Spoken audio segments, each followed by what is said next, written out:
Hi friends, welcome to my channel. నా రాజకాంత వ్లాగ్స్కి స్వాగతం సుస్వాగతం అండి. ఈరోజు నేను టొమాటో నిల్వ పచ్చడి చేస్తున్నాను.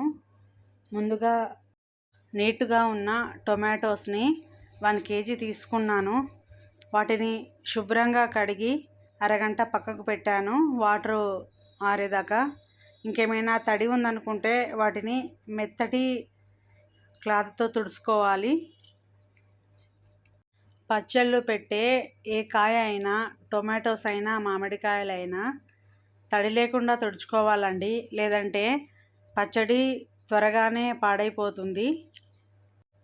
కొంతమంది ఎక్కువ మొత్తంలో పెట్టుకుంటారు. అవి టమాటా ముక్కల్ని కట్ చేసుకొని వాటిలోకి పసుపు, ఉప్పు వేసి కలిపి ఎండలో ఎండబెట్టుకొని చేసుకుంటారు. అది సంవత్సరం పాటు నిల్వ ఉంటుంది. మనము ఈ పద్ధతిలో చేస్తున్నాం కదా, ఇది మాత్రము 1 month దాకా ఉంటుంది. ఏ పచ్చడైనా కర్రీ అయినా ఉప్పు కారం అనేది కరెక్ట్గా పడితే పాడైపోకుండా ఉంటాయి. ఇప్పుడు మనము టొమాటోస్ని శుభ్రంగా తుడుచుకొని మీడియం సైజు ముక్కలుగా కట్ చేసుకోవాలి. తర్వాత కేజీ టొమాటోస్కి 100 గ్రాముల చింతపండును వేసుకోవాలి. చింతపండులో ఉన్న గింజలు, నారలన్నీ తీసేసి శుభ్రం చేసుకున్నాకే వేయాలి. పచ్చళ్ళలోకి కొత్త చింతపండు యూజ్ చేయాలండి. కొత్త చింతపండు వేస్తేనే పచ్చడి అనేది రుచిగా ఉంటుంది. పాతది వేసుకుంటే కలర్ చేంజ్ అవుతుంది, టేస్ట్ కూడా మారిపోతుంది కొన్ని రోజులకు. ఇలా చింతపండును శుభ్రం చేసుకున్నాక స్టవ్ పైన బాండి పెట్టుకొని వితౌట్ ఆయిల్ లేకుండా టమాటా ముక్కల్ని బాండీలో వేసుకోవాలి. తర్వాత శుభ్రం చేసుకున్న చింతపండును కూడా దీంట్లో వేసుకోవాలి. ఇలా నూనె లేకుండా వేసుకొని మూత పెట్టుకోవాలి. మధ్య మధ్యలో మూత తీస్తూ కలుపుకోవాలి, ఎందుకంటే మనం ఆయిల్ వేయలేదు కాబట్టి అడుగంటుకుంటుంది. స్టవ్ సిమ్లో పెట్టుకొని ఉంచాలి. టొమాటోలు, చింతపండు మెత్తగా మగ్గే వరకు మధ్య మధ్యలో మూత తీసి కలుపుతూ ఉండాలి. ఫ్రెండ్స్, టొమాటోస్, చింతపండు మొత్తము మెత్తగా మగ్గిపోయింది ఫ్రెండ్స్. పూర్తిగా చల్లారేదాకా దీనికి కాస్త పక్కకు పెడదాము. ఇది చల్లారేంతసేపు మనము జీలకర్ర, ఆవాలు, మెంతులను పౌడర్ చేసుకోవాలి.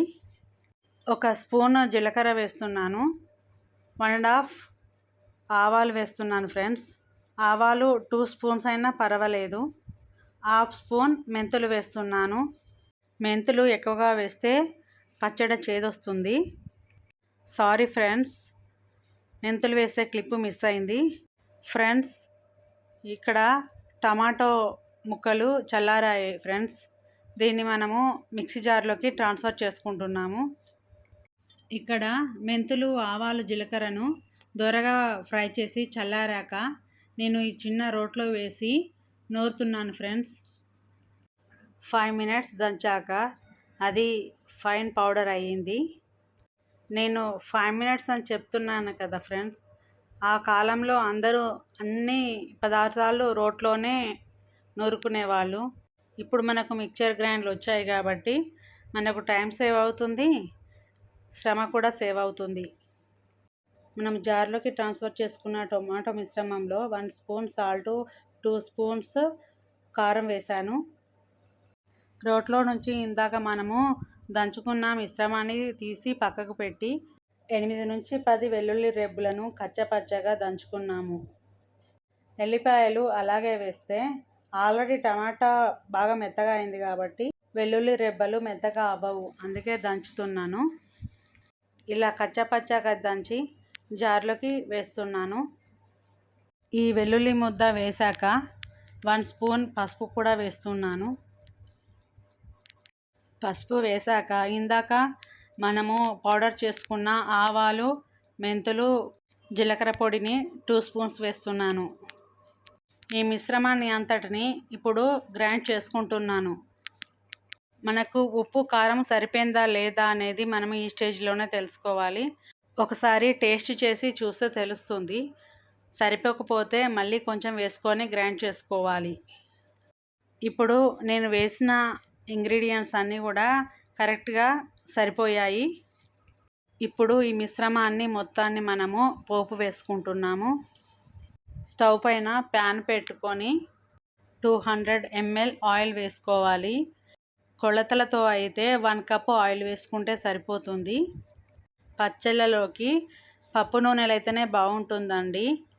రేటు ఎక్కువ అనుకుంటే వేరుశనగ నూనె అయినా వేయవచ్చు. ఆయిల్ వేడెక్కాక 1 స్పూన్ జీలకర్ర, 1.5 స్పూన్ ఆవాలు వేసుకున్నాను. అలాగే 4 రెబ్బల వెల్లుల్లి వేస్తున్నాను. 3 ఎండుమిర్చి కట్ చేసి వేస్తున్నాను. అలాగే 2 రెబ్బల కరివేపాకు కూడా వేస్తున్నాను.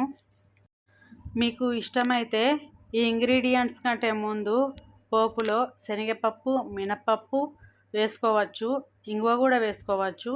కానీ నేను ఇవి 3 వేయట్లేదు. తాలింపు వేగిపోయాక మనము మిక్సీ పట్టుకున్న టమాటా మిశ్రమాన్ని దీంట్లో కలిపేసుకుంటే పచ్చడి రెడీ అయినట్టేనండి. థ్యాంక్ యూ ఫ్రెండ్స్, నా వీడియోని వాచ్ చేసినందుకు. నా వీడియో కనుక నచ్చి ఉంటే ఒక లైక్ చేయండి ఫ్రెండ్స్. అలాగే కొంతమంది ఫ్రెండ్స్కి షేర్ చేయండి, సబ్స్క్రైబ్ చేయండి ఫ్రెండ్స్. నా వ్యూవర్స్ అందరికీ thank you so much. Me Swapna.